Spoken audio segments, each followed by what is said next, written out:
Hello बच्चों, तो exam time में रिवीजन के लिए सबसे ज्यादा इंपॉर्टेंट है अच्छे अच्छे क्वेश्चंस को सॉल्व करना और उनसे रिलेटेड थ्योरी को रिवाइज करना। क्लास 10th बोर्ड एग्जाम्स में जो मैथ्स का एग्जाम आप लोग का होने वाला है, उस एग्जाम में हम लोग एक 20 वीडियोस की सीरीज लॉन्च कर रहे हैं। उसी एग्जाम से related class 10th maths board exam, उससे रिलेटेड एक 20 वीडियोस की सीरीज लॉन्च कर रहे हैं। उस सीरीज में क्या मिलेगा उस सीरीज में बच्चों को, आप लोग क्यों देखोगे ये वीडियो? क्योंकि इस 20 वीडियो की सीरीज में आपको हर एक कॉन्सेप्ट, हर एक क्वेश्चन सॉल्व कराएंगे, उसके साथ में उसके सॉल्यूशन से रिलेटेड जो भी थ्योरी है वो रिवाइज कराई जाएगी। सो आप लोग के लिए इंपॉर्टेंट क्या है, आप ये वीडियो शुरू से लेके एंड तक देखें। ऐसा अगर आपको स्टार्टिंग का 1-2 मिनट देखना है तो प्लीज मैं बोलूंगा अपना टाइम वेस्ट मत करो। Don't waste your time. आप जिस भी टीचर पे ट्रस्ट करते हो उनसे या तो आप नोट्स रिवाइज करो या उनके वीडियोस देखो, कुछ भी करो, लेकिन कोई एक टीचर को फॉलो करो। बहुत सारे टीचर्स को फॉलो करना एकदम ब्लंडर है, बहुत बड़ी गलती है। अगर आप बहुत सारे टीचर्स के वीडियोस देख रहे हो तो ये आपका सिर्फ टाइम वेस्ट हो रहा है और कुछ भी नहीं हो रहा है। तो मेरा आपसे क्या कहना है, आप सिर्फ एक टीचर को फॉलो करो। कोई एक टीचर, मैं नहीं बोल रहा हूं कि आई एम दी बेस्ट और someone is not good. No, every teacher is best. आपको क्या चाहिए, आपको डिसाइड करना है कि आपकी ट्यूनिंग किसके साथ सेट बैठ रही है, राइट? तो हम जो ये 20 वीडियोस आने वाले लेक्चर्स में, ये 20 वीडियोस इन जस्ट 10 डेज, ये 20 वीडियोस की एक सीरीज है। ये 20 वीडियोस में क्या होगा सर, एटलीस्ट एक सीरीज 1 घंटे की होगी, एटलीस्ट 1 आवर और 1.5 आवर की सीरीज होगी। हर वीडियो में क्या मिलेगा आपको, एक सिंपल, हम जैसे सैंपल पेपर सॉल्व करते हैं उसी तरीके से हम क्वेश्चंस को सॉल्व करेंगे। अगर एंड तक वीडियो देखना है तो ही अपना टाइम वेस्ट करें, नहीं तो आप वीडियो नहीं देखें। Thank you. तो हम स्टार्ट करते हैं। Let A and B are 2 positive integers. Question number 1, let A and B are 2 positive integers such that a is equals to p cube q raised to the power 4, b equals to p square q cube where p and q are prime numbers। अभी क्या sir a b p q क्या है यार, कुछ भी नहीं है, बड़ा ही इजी कॉन्सेप्ट है। अभी देखना 2 सेकंड के अंदर सॉल्व होगा, लेकिन आपको उसके लिए थोड़ा सा कॉन्सेंट्रेट करना है कि हमने क्लास 10th चैप्टर नंबर 1 में एलसीएम एचसीएफ से रिलेटेड कुछ पढ़ा था, वो उसके अंदर अप्लाई होने वाला है। क्या है देखो, such that a equals to p cube q raised to the power 4, b equals to p square q cube where p and q are prime numbers। अभी क्यों दिया प्राइम नंबर्स हम अभी डिस्कस करेंगे, right? So what are A and B? A and B are 2 positive integers, ठीक है। A B के बारे में बता दिया, पी क्यू के बारे में बता दिया, भैया प्राइम नंबर्स हैं, ठीक है।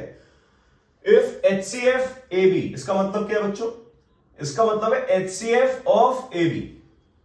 अगर ए बी जो 2 पॉजिटिव इंटीजर्स हैं उनका एचसीएफ गिवन है p raise to the power m into q raise to the power n, given है। LCM of A and B equals to P raised to the power R, Q raised to the power S। अब एक हमको data दे दिया गया भैया, ये जो चीज है, this thing is what? This thing is given। Yes or no? Yes or no? Very easy, ये तो given है। अब बोल रहा है then find the value of m plus n into r plus s। अब ये सर क्वेश्चन आ गया, अब करना क्या है? LCM HCF जहां दिख रहे हैं, हमको एक बहुत ही प्यारा सा रिश्ता पता है। क्या होता है बच्चों? तो गिवन क्या है, a और b जो है वो 2 पॉजिटिव इंटीजर्स हैं, right? Now a and b value given है, ठीक। किसके टर्म्स में गिवन है? p and q। ये प्राइम नंबर्स है, p नंबर, जैसे 2 3 5 7 11 लाइक दैट।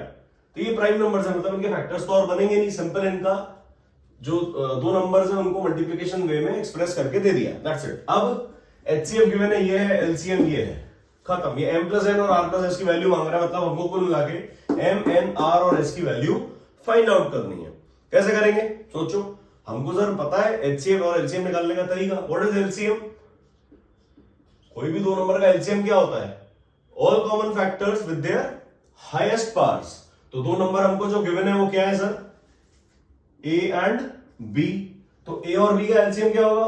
p q दोनों आएगा मल्टीप्लिकेशन में, p इधर q, और पावर क्या होगी इसकी? Highest power.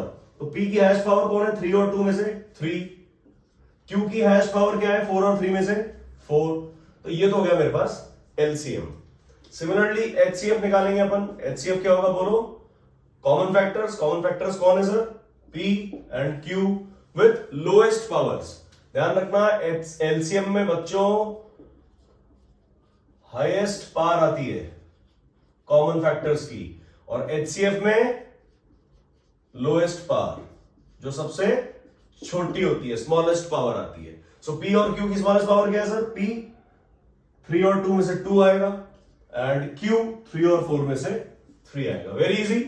अब हमको जो गिवन है उससे हम इक्वेट कर देंगे, एलसीएम की जगह एलसीएम इक्वेट कर देंगे, एचसीएफ को एचसीएफ से इक्वेट करके कंपेयर कर लेंगे। Very easy. तो सर हम कह देंगे P Q raise to power 4, LCM क्या गिवन है बोलो? P raise to power R Q raise to power S, P raise to the power R Q raise to power S। It implies, compare करो both sides, जो R है वो किसके equal आ जाएगा? 3 के, और जो S है वो किसके इक्वल आ जाएगा? 4 के। एक रिजल्ट मिल गया। सिमिलरली सेकंड रिजल्ट आ सकता है क्या बच्चों? बोलो, इजी लग रहा है? कितना इजी है? आप सोचो 20 वीडियोस में क्या होने वाला है। अगेन मैं यही बात बोलूंगा, आपको अगर वीडियो से कुछ थोड़ा भी बेनिफिट चाहिए, मैं तो बोलता हूं इतना बेनिफिट होगा ना आपको, बोर्ड एग्जाम्स बिल्कुल इजी लगेंगे, बिल्कुल इजी लगेंगे।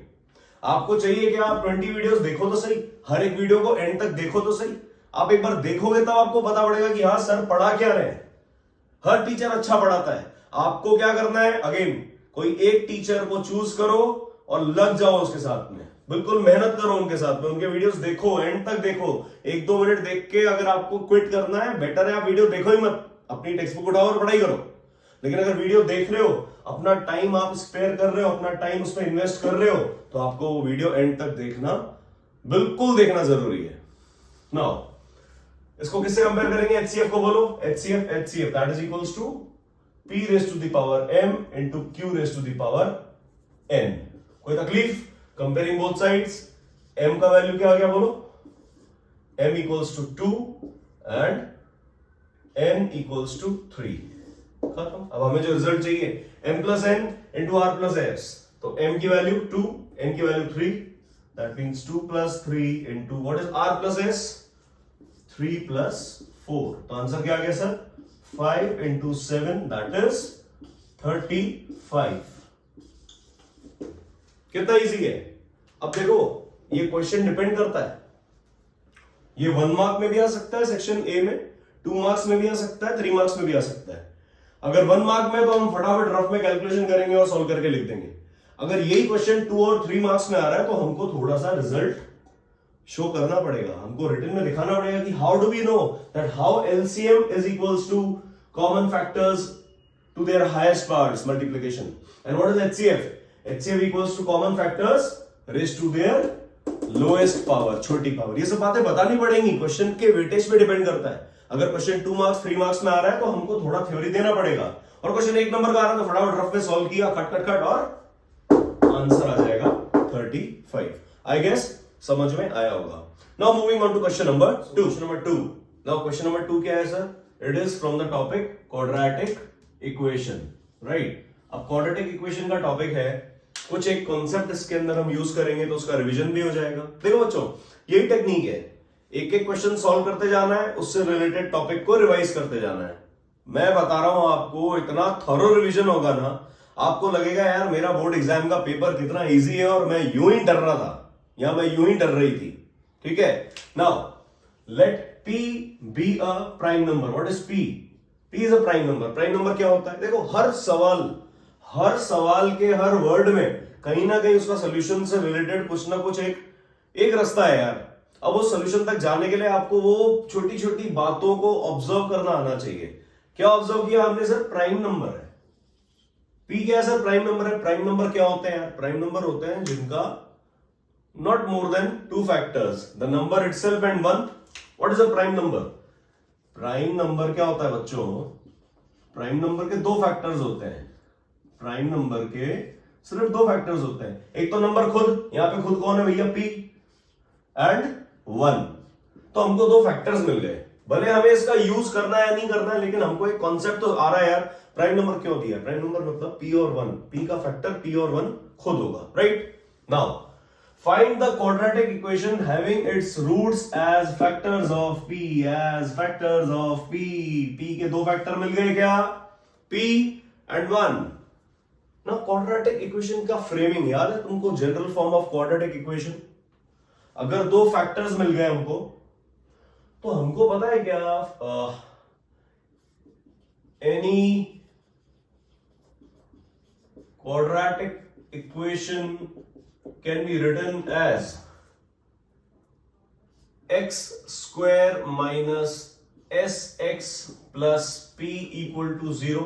कुछ याद आया बच्चों? कुछ याद आया? कितना इजी कॉन्सेप्ट, और एक सवाल फ्रेम हो गया। और सवाल भी कैसे फ्रेम हो गया, देखो एक अनोनिमस क्वांटिटी दे दी पी, और पी प्राइम नंबर है यार, उसके फैक्टर्स पता पड़ेंगे तभी तो हम उसके फैक्टर्स के वे में उस क्वाड्रेटिक इक्वेशन को लिख सकते हैं। यस और no? Yes. Now what will be, s क्या है? S equals to sum of factors या सम ऑफ रूट्स, कुछ भी बोल दो। रूट्स क्या होते हैं? Nothing but the factors of that quadratic equation. Yes और नो? यस। तो sum of roots, sir sum of roots या फैक्टर्स, फैक्टर्स हमको पता है दो फैक्टर्स है, क्योंकि पी क्या है? प्राइम नंबर है, और बोल रहा है find the quadratic equation having its root as factors of p. तो फैक्टर्स ऑफ पी क्या है सर? फैक्टर्स ऑफ पी क्या है सर? हमने निकाला अभी पी एंड 1, ये हमने फाइंड आउट किया। तो दो फैक्टर्स मिल गए हमको क्वाड्रेटिक इक्वेशन के। दोनों फैक्टर्स कौन से हैं? एक तो पी है सर और एक 1 है। तो हमें क्या करना है? हमें सिंपली सम ऑफ रूट्स निकालना है, सम ऑफ फैक्टर्स निकालना है, दैट मींस p प्लस 1 and what will be the product. इसको आप प्रोडक्ट के वे में लेना, इसको ये p मत समझ लेना आप, ठीक है? So what will be the product, that will be equals to p into 1, that is p। तो हमको सम मिल गया क्या बच्चों? p प्लस 1, प्रोडक्ट मिल गया क्या? p। तो quadratic equation will be x square minus sum of roots into x plus the product equals to 0। That means क्या आ जाएगा sir? X square minus sum की वैल्यू क्या है? p प्लस 1 bracket x plus what is product? It is p equals to 0। तो ये है हमारा सिंपल सा आंसर। अब देखो बच्चों, आंसर तो सर हमने फाइंड आउट कर दिया, कोई बड़ी बात नहीं है, आप कहीं भी किसी भी तरीके से क्वेश्चन सॉल्व करोगे आंसर आना ही है। लेकिन उस आंसर को, सॉल्यूशन को सॉल्व करते वक्त उस कॉन्सेप्ट का रिवीजन बहुत हेल्पफुल होता है, वेरी हेल्पफुल। तो हमने क्या रिवाइज किया कि सर क्वाड्रेटिक इक्वेशन का जो एक जनरल फॉर्म है, that is x square minus sum of the roots into x plus its product equals to 0। ये जनरल फॉर्म है। This is जनरल फॉर्मेट किसका? ऑफ एनी क्वाड्रेटिक इक्वेशन का। Right? समझ में आया? अच्छा लगा? वीडियो एंड तक देखना। अगेन वीडियो एंड तक देखो, अपना टाइम वेस्ट मत करो एक दो क्वेश्चन देख के और वीडियो को पॉज करके या हटा के उसको छोड़ के। नो, वीडियो एंड तक देखना है, थॉरो रिवीजन। अभी तो देखो 2 क्वेश्चन हुए, अभी 18 क्वेश्चन और बाकी हैं। हम लोग एटलीस्ट 15 to 20 क्वेश्चंस एक वीडियो में कवर करेंगे। Thank you. Moving on to question number 3। तो क्वेश्चन नंबर 3, नाउ क्वेश्चन क्या बोल रहा है? If alpha and beta are the zeros of a polynomial f x. तो किसका सवाल हो गया सर? पॉलिनोमियल्स। फर्स्ट क्वेश्चन आया था सर अपना रियल नंबर से, सेकंड क्वेश्चन आ गया क्वाड्रेटिक इक्वेशन से, थर्ड क्वेश्चन आ गया पॉलिनोमियल से। इस तरीके से धीरे धीरे हम टोटल जितना भी हमारा सिलेबस है वो कवर करेंगे, लेकिन छोटे छोटे कॉन्सेप्ट्स को रिवाइज करते साथ में। ऐसा नहीं एक छोड़ा दूसरा उठाया, नो। जो हमने सिस्टमैटिक एक सीरीज फॉर्मेट जो हमने बनाया है, हम उसी के अकॉर्डिंग चलेंगे।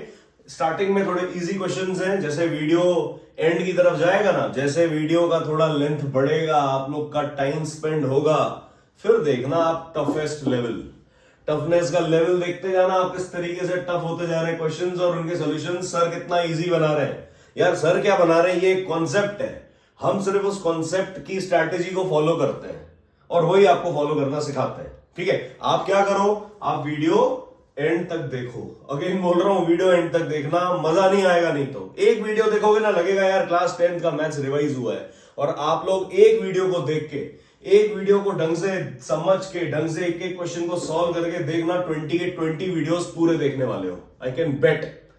सो moving on to question number 3, if alpha and beta are the zeros of a polynomial fx equals to this. fx क्या है? पॉलिनोमियल है, तो x वेरिएबल है हमारा, देख रहे हो, x स्क्वायर x, ये कांस्टेंट टर्म है, तो p x square minus 2x प्लस 3p एक पॉलिनोमियल है। कैसा पॉलिनोमियल है? क्वाड्रेटिक पॉलिनोमियल है। And alpha plus beta equals to alpha beta, ये एक रिश्ता दे रखा है, ये गिवन है रिश्ता। और रिश्ता क्या कहलाता है वो तो आपको समझना पड़ेगा ना भाई। रिश्ते को ढूंढना आना चाहिए, ये गिवन है, ऐसे नहीं इसको भूल जाओ। This thing is what? This thing is given.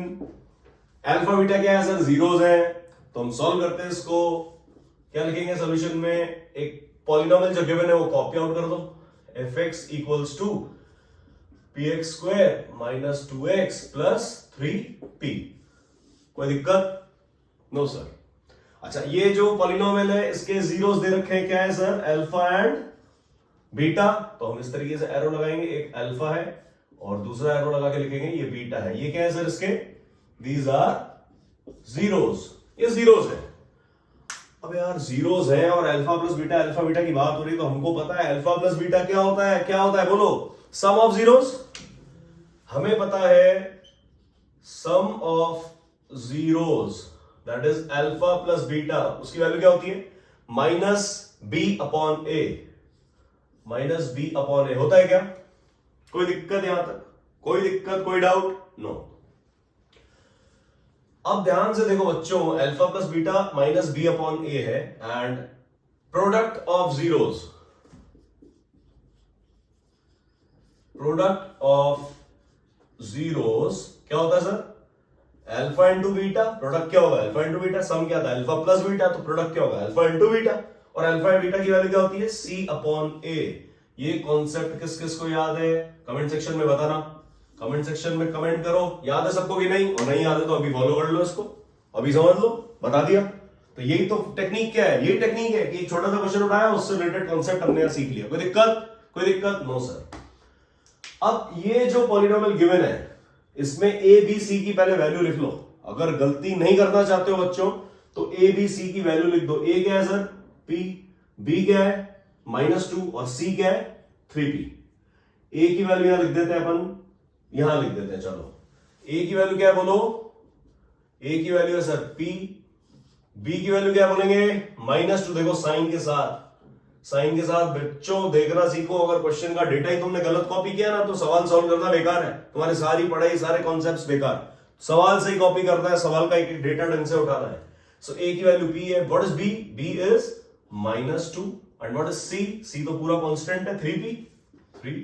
इसको यहां डब्बे में डाल के हम छोड़ देंगे। डब्बे के अंदर जो डाला दैट मींस वो कंफर्मेशन है कि आपने जो कॉपी किया है वो सही है। अगर कॉपी गलत किया है तो सारी रामायण बेकार है। ये सब कुछ करना बेकार है अगर आपने कॉपी गलत किया तो, right? So alpha plus beta equal to alpha beta given है ना? तो मैं कहूंगा अल्फा प्लस बीटा की वैल्यू माइनस बी अपॉन ए है। कैलकुलेट कर लेते हैं। माइनस बी की वैल्यू क्या है? -2। तो माइनस तो फॉर्मूले का है, माइनस ऑफ -2 अपॉन ए क्या है सर? ए की वैल्यू p है। दैट मींस कितना आ गया? 2 अपॉन p। कोई दिक्कत? तो अल्फा बीटा की वैल्यू क्या आ गई बच्चों? 2 upon p। Similarly alpha beta की value c upon a। c upon a that is c क्या है? 3p। It is 3p upon what is a? a की वैल्यू p। p से p कैंसिल हो गया, ये आंसर आ गया 3। मतलब प्रोडक्ट जो अल्फा बीटा है उसकी वैल्यू आ गई 3। Now what is given? Given है sir alpha plus beta equal to alpha beta. हम कुछ नहीं करेंगे, हम सिर्फ 2 अपॉन p, वैल्यू क्या अल्फा प्लस बीटा की? 2 अपॉन p। 2 अपॉन p को जो है 3 से इक्वेट कर देंगे। अल्फा बीटा की वैल्यू 3 है। Very easy. कोई डाउट? डाउट होना ही नहीं चाहिए यार, हम इतना अच्छे तरीके से पढ़ रहे हैं, डाउट आने का तो सवाल ही नहीं होता। बिलीव मी यार, खुद पे भरोसा रखो और मुझ पे भी रखो थोड़ा सा, ठीक है?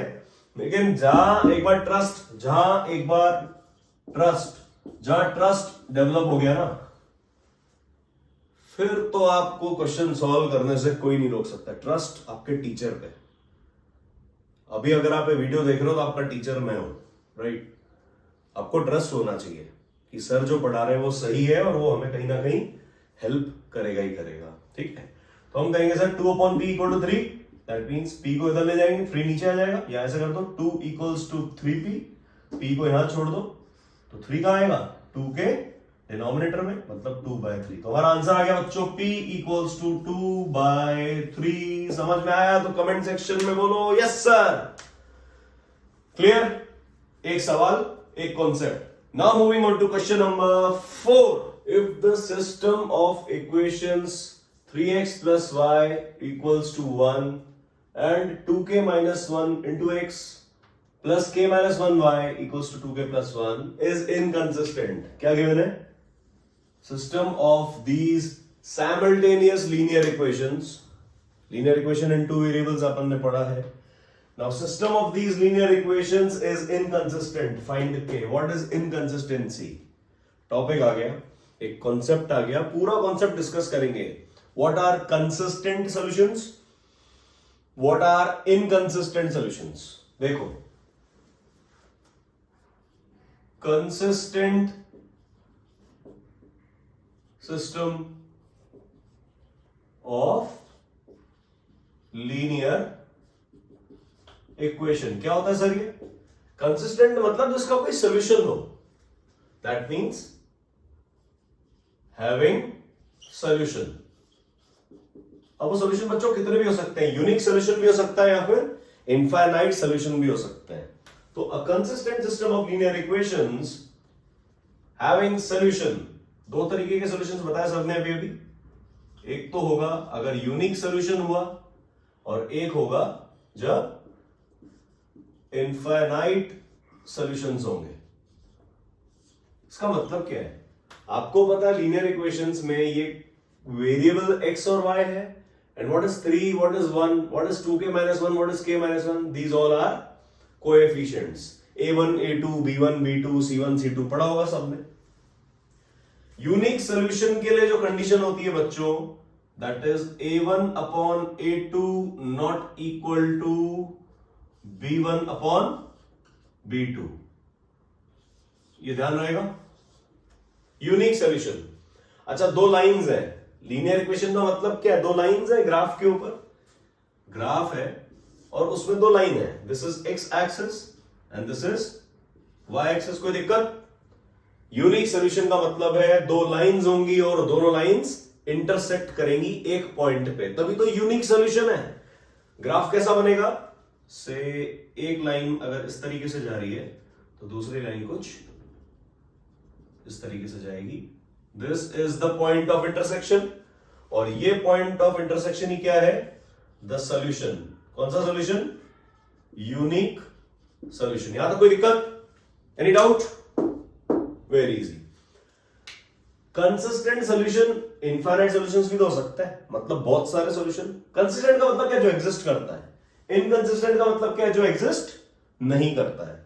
तो इनफाइनाइट सॉल्यूशंस में कंडीशन क्या होती है? जैसे यूनिक सॉल्यूशन में तो क्या था sir? a1 upon a2 not equal to b1 upon b2।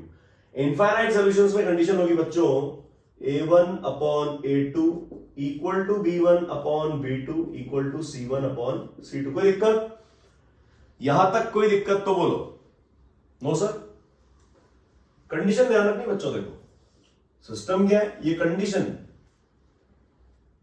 Formula मान लो, कंडीशन मान लो, कोई सिचुएशन मान लो, मतलब ऐसा अगर होगा तब इनफाइनाइट सॉल्यूशंस होंगे। a1 upon a2 not equal to b1 upon b2 होगा तब यूनिक सॉल्यूशन होंगे। कोई दिक्कत? नो। ये तो हो गया sir consistent system of linear equations. अब आएगा inconsistent. Inconsistent system of linear equations में क्या कंडीशन होगी? किसी को पता है तो कमेंट सेक्शन में बोल सकते हैं, लिख सकते हैं, लाइक कर सकते हैं वीडियो को अगर कुछ समझ में आ भी रहा है तो। इनकंसिस्टेंट सिस्टम मतलब जो लाइंस पैरेलल होंगी।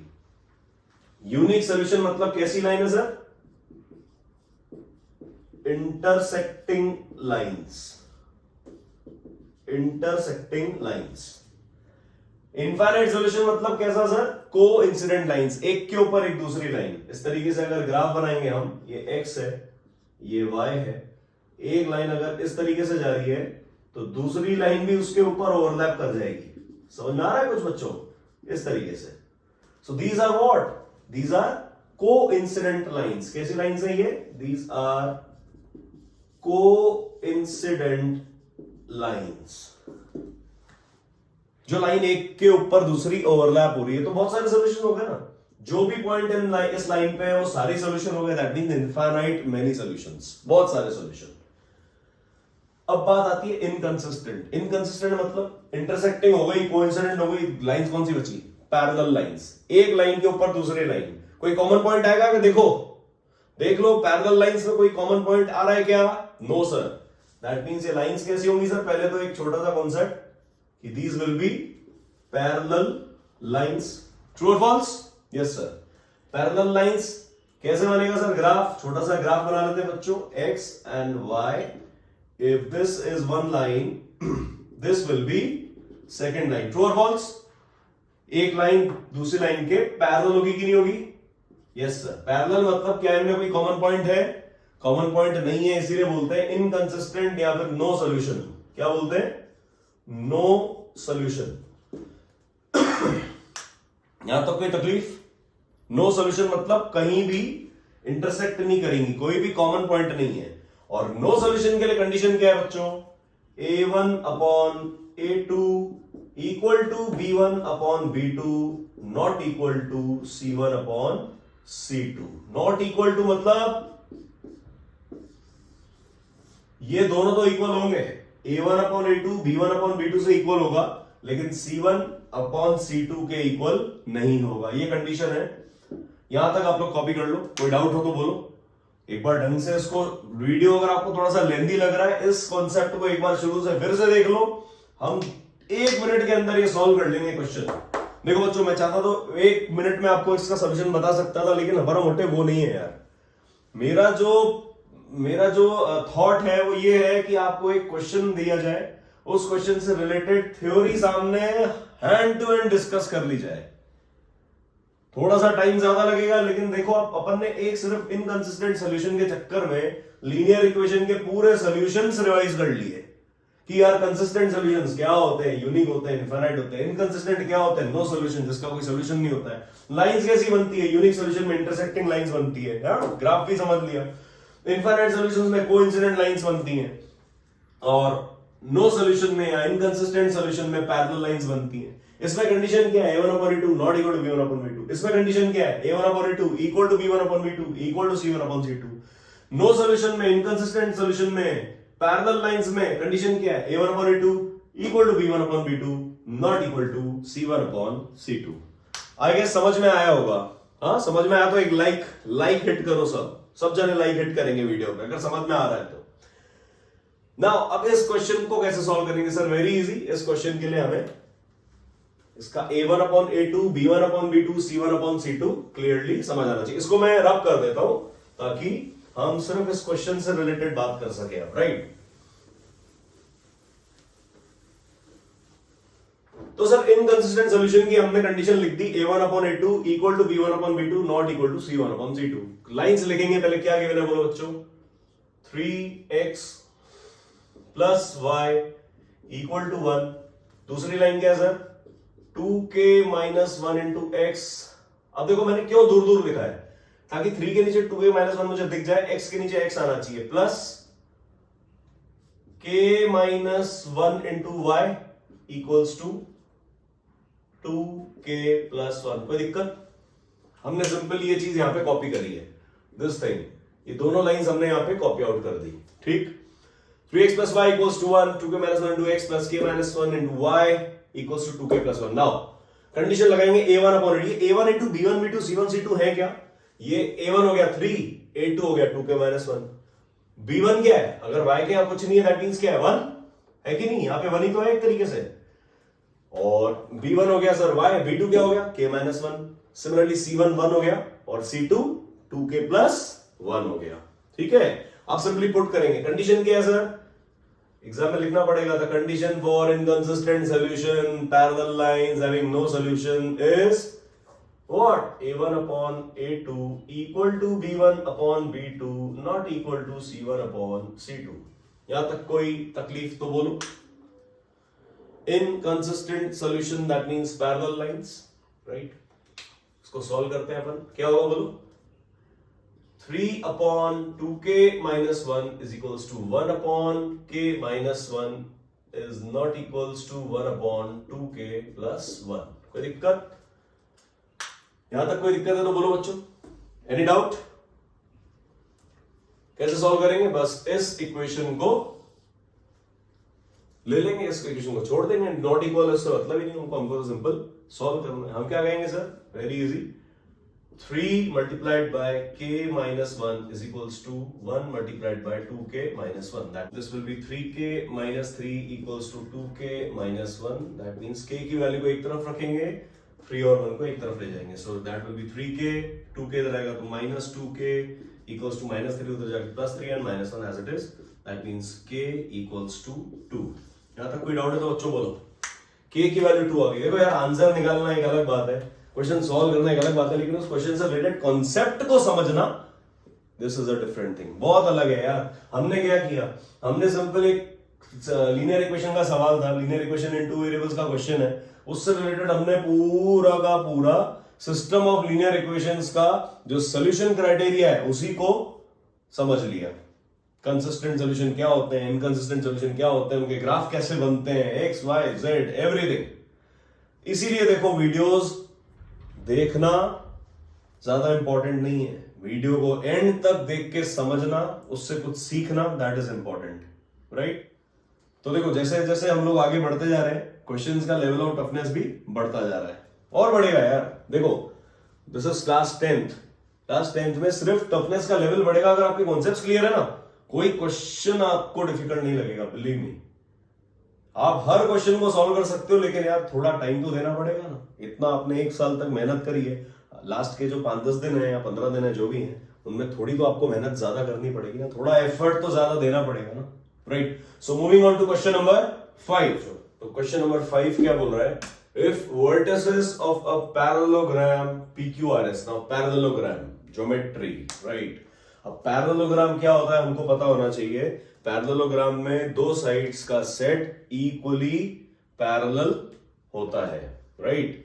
This thing will be parallel to this thing, this thing will be parallel to this thing. इस तरीके की बात कुछ हम करेंगे इस क्वेश्चन में. So vertices of a parallelogram PQRS taken in order are P 3,4, Q -2,3 and R -3, -2. Then find the coordinates of its fourth vertex X. अब S के जो है हमको कोऑर्डिनेट्स निकालने. तो सबसे पहला काम डायग्राम. ज्योमेट्री का क्वेश्चन आती है बच्चों, सबसे पहला काम करना है हमें डायग्राम बनाना है, राइट. तो डायग्राम ड्रॉ कर लेते हैं. Let's say this is the parallelogram. देखो डायग्राम आपका एकदम नीट एंड क्लीन होना चाहिए, लगना चाहिए पैरेललोग्राम. ऐसे नहीं पैरेललोग्राम बनाना है आप स्क्वायर बना दो, रेक्टेंगल बना दो, आड़ा टेढ़ा कुछ भी बना दो. No, diagram should be proper, right. This thing is P, ये Q, ये R और ये S. ये हमें फाइंड आउट करना है. P गिवन है कितना है सर, 3,4. Q कितना है, -2,3. R कितना है, -3, -2. और S को हमने लेट कर लिया X, Y. देखो अब हमें पता है पैरेललोग्राम में 3 वर्टिसेस गिवन है, 4th हमें फाइंड आउट करना है. लेकिन इसको फाइंड आउट करने के लिए एक छोटी सी टेक्निक यूज होगी. आपको पता है diagonals of a parallelogram bisect each other. ये बात पता होनी चाहिए. एक रिजल्ट है कि पैरेललोग्राम अगर एक ड्रॉ करेंगे, उसमें अगर this is the diagonal and this is the second diagonal, let's say इस पॉइंट का नाम हम रख देते हैं M, राइट. तो कोऑर्डिनेट्स ऑफ M हम फाइंड आउट कर सकते हैं P और R की हेल्प से, right. X coordinate of this plus X coordinate of this divide by 2. 3 और -3 ऐड करके डिवाइड बाय 2 कर देंगे तो M का X कोऑर्डिनेट आ जाएगा. सिमिलरली Y कोऑर्डिनेट निकालने के लिए इस 4 को और इस -2 को ऐड करो और डिवाइड कर दो 2 से. ये कॉन्सेप्ट होता है कि जो डायगोनल का मिड पॉइंट होता है, the point of bisection of the diagonals that is M is equidistant from this all vertices. ये P और R का मिड पॉइंट होगा M. सिमिलरली Q और S का भी मिड पॉइंट होगा M. देखो कैसे फाइंड आउट करेंगे हम फाइंड आउट कर रहे हैं sir what, coordinates of M. M के कोऑर्डिनेट्स हम A, B मान लेते हैं, right. So A will be equals to this 3 plus -3. P और R का जो X कोऑर्डिनेट है उसको ऐड करेंगे. 3 plus -3 by 2 that is 0 by 2 that is 0. तो A की वैल्यू मिल गई 0. Similarly B जो M था, M was A, B तो b की वैल्यू क्या आएगी बोलेंगे बच्चों, जल्दी जल्दी जल्दी कैसे करेंगे बताओ। b की जो वैल्यू है दैट विल बी व्हाट, इसका y कोऑर्डिनेट प्लस इसका y coordinate by 2, that is 4 plus -2/2। कितना आ गया सर ये, 4 - 2 2/2 दैट इज 1। यहां तक कोई डाउट है तो बोलो। सो हमें कोऑर्डिनेट्स ऑफ m जो है वो मिल चुका है, वो क्या है सर, x, y मतलब 0, 1, राइट। तो इसको हमने फाइंड आउट कर लिया sir, this is what, this is nothing but 0, 1। अब हमें क्या करना है, हम इस m को यूज करेंगे, q को यूज करेंगे और s की वैल्यू फाइंड आउट कर लेंगे। Coordinates of m will be the mid point of s q। तो हम लिख सकते हैं for a line S Q, हम अलग से यहां पे ड्रॉ कर लेते हैं। लेट्स से यहां पे हमने ड्रॉ कर लिया इस तरीके से, ये m है, दिस इज q। देखो डायग्राम बहुत इंपॉर्टेंट है, आप अगर हर चीज को विजुअलाइज करना चाहते हो तो आप डायग्राम बनाना सीख जाओ। डायग्राम बनाते ही सवाल एकदम इजी हो जाएगा, ट्राई तो करके देखो। तो हम कहेंगे सर m q और ये आ गया s। तो सर q के कोऑर्डिनेट्स क्या है, -2, 3। m के कोऑर्डिनेट्स हमने अभी अभी फाइंड आउट करे, बोलेंगे क्या है 0, 1 एंड s के कोऑर्डिनेट्स x, y हमें फाइंड आउट करना है। तो हम क्या लिखेंगे, simply x plus -2 divided by 2 equals to 0, yes और नो। कोऑर्डिनेट्स ऑफ s के लिए हम क्या करेंगे, this thing plus this thing divided by 2 equals to this thing. Similarly y के लिए y plus 3 divided by 2 equals to 1, very easy. तो हम क्या करेंगे x, so x plus -2 divide by 2 equals to किसके इक्वल आ जाएगा, m के x कोऑर्डिनेट के इक्वल, जो कि 0 है, 0। That means x -2 upon 2 equals to 0. That means x -2 equals to 0. That means x equals to 2. So इस तरीके से हमने पॉइंट s का x कोऑर्डिनेट फाइंड आउट कर लिया। सिमिलरली हम y निकाल सकते हैं बच्चों, कैसे निकालेंगे y बताओ। हम लिखेंगे sir y plus 3 divided by 2 equals to जो m है, m का जो y कोऑर्डिनेट है, क्या है सर m का y कोऑर्डिनेट बताएंगे 1। सो हम लिखेंगे सिमिलरली, ये साइन होता है सिमिलरली का, राइट। सिमिलरली इस तरीके से 3 डंडे लगा दो और ly लिख दो, this is similarly. Similarly y what बताओ, y plus 3/2 equals to 1, yes sir. So answer आ जाएगा y plus 3 equals to 2, y equals to -1। तो हम कहेंगे सर जो पॉइंट s है, s के जो कोऑर्डिनेट्स हमने फाइंड आउट करे, that coordinates are nothing but x, y, और x, y की वैल्यू क्या थी बच्चों, 2, -1। समझ आया। तो क्वेश्चन क्या था सर, पैरेललोग्राम के कोऑर्डिनेट्स निकालने थे 4th। इस क्वेश्चन को करते हुए हमने एक कॉन्सेप्ट सीखा कि जो मिड पॉइंट होता है, द डायगोनल इंटरसेक्शन पॉइंट, दोनों डायगोनल्स का PR और SQ, इनका जो इंटरसेक्शन पॉइंट है, this is the bisector of diagonals PR and SQ। ये जो पार्ट है वो इस पार्ट के इक्वल है and MQ is equals to MS। I guess बच्चों समझ में आया होगा आपको। और आगे बढ़ेंगे और क्वेश्चन सॉल्व करेंगे। ये सीरीज आपको कैसी लग रही है आप प्लीज कमेंट सेक्शन में कमेंट करके बताइए। लाइक्स और कमेंट्स हमें चाहिए, हमें और कुछ भी नहीं चाहिए आपसे, राइट। सो आगे बढ़ते हैं क्वेश्चन नंबर 6 की तरफ। Thank you. क्वेश्चन 6 में क्या है बच्चों, this is given that triangle ABC is similar to triangle PQR। ये सब जानते होंगे, this sign is for similarity, कोई दिक्कत तो नहीं इसमें। सिमिलर ट्रायंगल्स के बारे में बात करेंगे हम, राइट। तो दो ट्रायंगल सिमिलर दे रखे हैं। If AM and PN are altitudes of triangle ABC and triangle PQR respectively, and AB square is to PQ square, ये रेशियो गिवन है एक, AB square is to PQ square is 4:9, find AM is to PN। अब क्या है, थोड़ा diagram बना के समझते हैं। दो ट्राइंगल्स गिवन है बच्चों, ध्यान से देखना। एक ट्राइंगल ले लेते हैं हम, दिस ABC। सिमिलर ट्राइंगल्स कैसे होते हैं, जिनका शेप और साइज दोनों सेम हो। ऐसा जरूरी तो नहीं है, साइज डजंट मैटर, उनका शेप सेम होना चाहिए, राइट। देखो सिमिलर ट्राइंगल्स एक छोटा एक बड़ा भी हो सकता है, एक ट्राइंगल छोटा एक ट्राइंगल बड़ा भी हो सकता है। सिमिलैरिटी क्या है, if this marker pen is similar to some other marker pen, अगर ये मार्कर पेन किसी और मार्कर पेन के जैसा होगा तो मार्कर पेन सेम होगा, बस थोड़ा साइज में छोटा है, साइज में बड़ा होगा, लेकिन एग्जैक्ट इसके जैसा ही शेप होगा, शेप और डिजाइन में डिफरेंस नहीं आएगा, राइट। तो सिमिलर ट्राइंगल्स क्या होते हैं सर? दो ट्राइंगल्स, जैसे ये ए बी सी गिवन है, this must be similar to this triangle, जो कि इसी के जैसा दिखता है। That triangle is P Q R. It could be small, ये छोटा भी हो सकता है, बड़ा भी हो सकता है, राइट, कोई टेंशन वाली बात नहीं। Now this triangle is similar to this triangle. AM and PN are altitudes, ये देखो ध्यान से, AM क्या है sir? AM it is altitude, altitude मतलब परपेंडिकुलर होगा BC के, A से स्टार्ट हो रहा है तो ऑब्वियसली BC पर ही आएगा। दूसरा गिवन है PN, PN let's say this is PN, ये इसी तरीके से बनेगा बच्चों, very easy. PN is perpendicular to QR। ये जो है दोनों ट्राइंगल्स के रिस्पेक्टिव एल्टीट्यूड्स है जो गिवन है, इसमें यहां तक कोई तकलीफ नहीं है, कोई टेंशन नहीं, बहुत इजी है। बस हमने एक डायग्राम बना लिया तो पिक्चर क्लियर हो जाएगी। बिगर डायग्राम के बच्चों, ज्योमेट्री में बिना डायग्राम के कुछ नहीं होने वाला है, राइट। सो अब गिवन क्या है? If AB square is to PQ square, given है ये सिस्टमैटिकली आपको लिखना पड़ेगा एग्जाम में, ये प्रोसेस है, इस तरीके से ही हम एक्सप्रेस करेंगे हमारे आंसर्स को। ऐसे नहीं बस कुछ भी रफ में कर दिया और आंसर जैसे तैसे लिख के आ गए, एग्जामिनर चेक भी नहीं करेगा बच्चों, मार्क्स तो दूर की बात है, मतलब इस तरीके से वो लेट गो करके निकल जाएगा आगे। आपको अगर मार्क्स छीनने एग्जामिनर से, आपको मार्क्स जो आपका कॉपी चेक कर रहे हैं टीचर, अगर आपको मार्क्स एकदम ग्रैब करने हैं, उनसे लेने हैं मार्क्स, तो आपको सिस्टमैटिकली अपना सोल्यूशन प्रेजेंट करना ही होगा।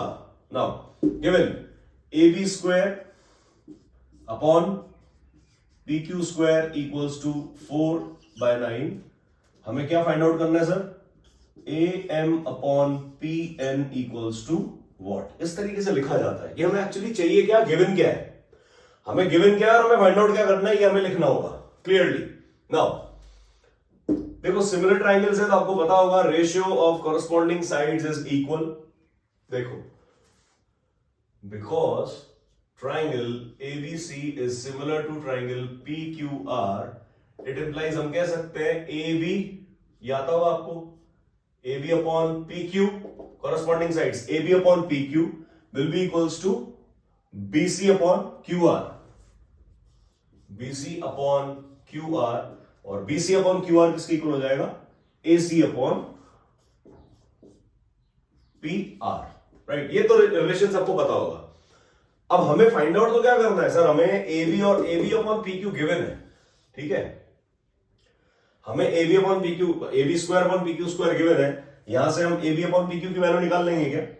AB upon PQ will be equals to square root of 4/9, that will be equals to 2/3, very easy. Square root ले लिया AB अपॉन PQ, इनका होल स्क्वायर लिया, स्क्वायर से स्क्वायर रूट कैंसिल, तो AB अपॉन PQ 4/9 का square root that is 2/3 आ जाएगा। यहां तक तो कोई तकलीफ नहीं है, no problem. Now AM upon PN कहां से आ गया सर? दिस थिंग, ये हमें इनका रेशियो निकालना है। तो एक कॉन्सेप्ट और होता है, एक थ्योरम भी है, इनफैक्ट हम प्रूफ भी कर सकते हैं उसको, एक दो लेक्चर में हम जब बात करेंगे सिमिलर ट्राइंगल्स की, ज्योमेट्री का अलग से हम लेक्चर जो देंगे आपको, उसमें हम ढंग से प्रूव करना सिखाएंगे आपको कि किस तरीके से रिलेशंस प्रूव होता है। बट फॉर राइट नाउ हम इस बात को समझ लें कि द रेशियो ऑफ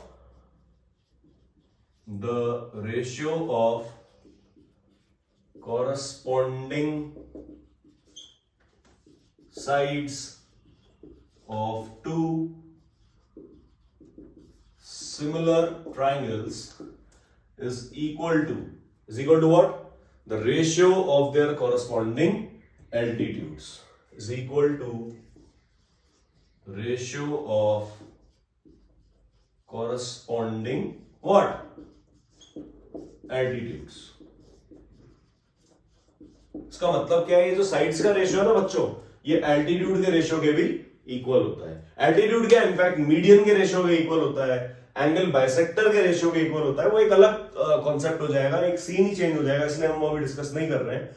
हम सिर्फ इतना बताना चाह रहे हैं आपको कि जो साइड्स का रेशियो है वो एल्टीट्यूड्स के रेशियो के इक्वल होता है, मीडियंस के रेशियो के इक्वल होता है और एंगल बाइसेक्टर के रेशियो के इक्वल होता है, whatever. So we'll write it implies AB upon PQ, ये जो साइड्स का रेशियो है equal to BC upon QR equals to AC upon PR. क्या मैं इसको AM अपॉन PN के इक्वल लिख सकता हूं according to this concept? Yes or no? Yes or no? According to this concept हम लिख देंगे this is equals to AM upon PN. So हमको ये गिवन है, ये फाइंड आउट निकालना है, इसकी वैल्यू हमको पता है 2/3 है, तो AM upon PN भी क्या आ जाएगा? It applies AM upon PN is equals to 2/3. देखो ये तरीका है अपने आंसर को प्रेजेंट करने का, अपने सोल्यूशन को प्रेजेंट करने का, right? What is given, what is अब कुछ प्रूफ करना हो तो हम लिख देते रिक्वायर्ड टू प्रूफ. अभी तो प्रूफ करना नहीं है, थोड़ा और आगे चल के देखेंगे, प्रूफ करने वाले क्वेश्चंस भी करेंगे, लेकिन अभी जो गिवन है उसको लिख दिया एंड हमने उसको यूज कर लिया. So answer is 2/3. तो कॉन्सेप्ट क्या याद रखना है? For any two similar triangles the ratio of corresponding sides is equal to ratio of their altitudes, medians और angle bisectors. समझ आया कि नहीं आया? अगर कुछ डाउट हो तो कमेंट सेक्शन में आप लिख सकते हैं.